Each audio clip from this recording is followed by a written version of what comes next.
কাতারে মার্কিন সেনাঘাঁটিতে হামলার কয়েক ঘণ্টা পরই নাটকীয়ভাবে যুদ্ধবিরতি ঘোষণা করেন প্রেসিডেন্ট ডোনাল্ড ট্রাম্প। এর আগে মার্কিন প্রশাসনের শীর্ষ কর্মকর্তাদের দৌড়ঝাঁপ করতে দেখা যায়। ট্রাম্প কর্মকর্তাদের সঙ্গে দীর্ঘ বৈঠকেও মিলিত হন। হঠাৎ যুদ্ধবিরতির ঘোষণা কেন এলো, নেপথ্যে কী ঘটেছিল তা উঠে এসেছে গতকাল বুধবার প্রকাশিত সিএনএনের এক বিশ্লেষণে। হোয়াইট হাউসের এক জ্যেষ্ঠ কর্মকর্তা জানিয়েছেন, যুদ্ধবিরতি ঘোষণার আগে ট্রাম্প ইসরায়েলের প্রধানমন্ত্রী বেনিয়ামিন নেতানিয়াহুর সঙ্গে সরাসরি যোগাযোগ করেন। আর ভাইস প্রেসিডেন্ট জেডি ভ্যান্স, পররাষ্ট্রমন্ত্রী মার্কো রুবিও এবং মধ্যপ্রাচ্য বিষয়ক দূত স্টিভ উইটকফ ইরানের শীর্ষ কর্মকর্তাদের সঙ্গে প্রত্যক্ষ বা পরোক্ষভাবে যোগাযোগ রাখছিলেন। এতে মধ্যস্থতা করে কাতার সরকার। ট্রাম্প এক পর্যায়ে সরাসরি কাতারের আমির তামিম বিন হামাদ বিন খলিফা আল থানির সঙ্গেও কথা বলেন। ইরানের পারমাণবিক স্থাপনায় মার্কিন হামলার প্রায় 48 ঘণ্টা পর তেহরান কাতারের মার্কিন ঘাঁটি আল উদাইদে হামলা চালায়। এর মাত্র কয়েক ঘণ্টার মধ্যে প্রেসিডেন্ট ট্রাম্প সামাজিক যোগাযোগ মাধ্যম ট্রুথ সোশ্যালে ঘোষণা করেন, ইরান ইসরায়েলের মধ্যে একটি চুক্তি সম্পন্ন হয়েছে। তাদের মধ্যে একটি সম্পূর্ণ যুদ্ধবিরতি হয়েছে, যা 12 দিনের সংঘাতের আনুষ্ঠানিক সমাপ্তি ঘটাবে। যদিও যুদ্ধবিরতি ঘোষণার পরও দুই দেশের পাল্টাপাল্টি অভিযোগে একটি অনিশ্চিত পরিস্থিতি তৈরি হয়। হোয়াইট হাউসের ওই কর্মকর্তা জানান, আক্রমণ বন্ধ করার শর্তে ইরান যুদ্ধবিরতি চুক্তিতে সম্পন্ন হয়েছে।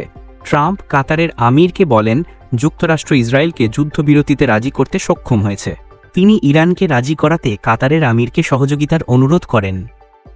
একটি সূত্র জানিয়েছে, ভাইস প্রেসিডেন্ট ভ্যান্স কাতারের প্রধানমন্ত্রী শেখ মোহাম্মদ বিন আব্দুর রহমান বিন জসিম আল থানির কার্যালয়ের কর্মকর্তাদের সঙ্গে বিস্তারিত আলোচনা করেন।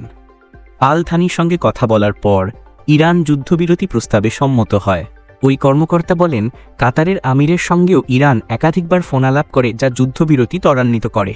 ইরানের রাষ্ট্রীয় গণমাধ্যম মঙ্গলবার ঘোষণা করে, মার্কিন আগ্রাসনের বিরুদ্ধে প্রতিশোধমূলক হামলা চালানোর পর শত্রুরা যুদ্ধবিরতি মেনে নিয়েছে।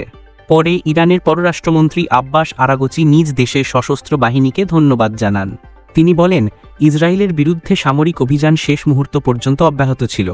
এর আগে আরাগচি বলেছিলেন, ইসরায়েল হামলা বন্ধ করলে ইরান পাল্টা প্রতিক্রিয়া জানাবে না।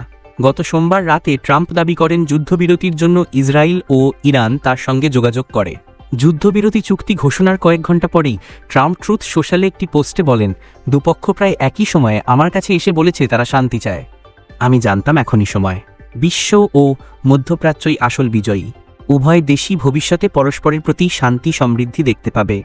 এর আগে ইসরায়েলের সেনাবাহিনী দাবি করে, ইরান থেকে ক্ষেপণাস্ত্র ছোড়া হয়েছে এবং প্রতিরক্ষা ব্যবস্থা জোরদার করা হয়েছে। হোয়াইট হাউসের দাবি, ইরানের পারমাণবিক স্থাপনায় হামলার কারণেই যুদ্ধবিরতি চুক্তি সম্ভব হয়েছে। কূটনৈতিক সূত্র সিএনএনকে জানিয়েছে, প্রতিশোধমূলক হামলা তেহরানকে আলোচনায় ফিরে আসার জন্য টনিক হিসেবে কাজ করবে। যুক্তরাষ্ট্র ইরান আলোচনা অব্যাহত রাখার জন্য আরও ক্ষেত্র তৈরি করবে। ইরান ইসরায়েল যুদ্ধের মধ্যেও যুক্তরাষ্ট্র তেহরানকে আলোচনায় ফেরানোর চেষ্টা চালিয়েছিল। এ নিয়ে গত সপ্তাহ জুড়ে উভয় পক্ষের মধ্যে মধ্যস্থতাকারীর মাধ্যমে অসংখ্য বার্তা বিনিময় হয়েছে। এমনকি তুরস্কের ট্রাম্পের সঙ্গে ইরানের প্রেসিডেন্ট মাসুদ পেজেশকিয়ানের বৈঠকের প্রচেষ্টাও হয়, কিন্তু তা শেষ পর্যন্ত বাস্তবায়িত হয়নি। তালাশবিডি.com, ঢাকা।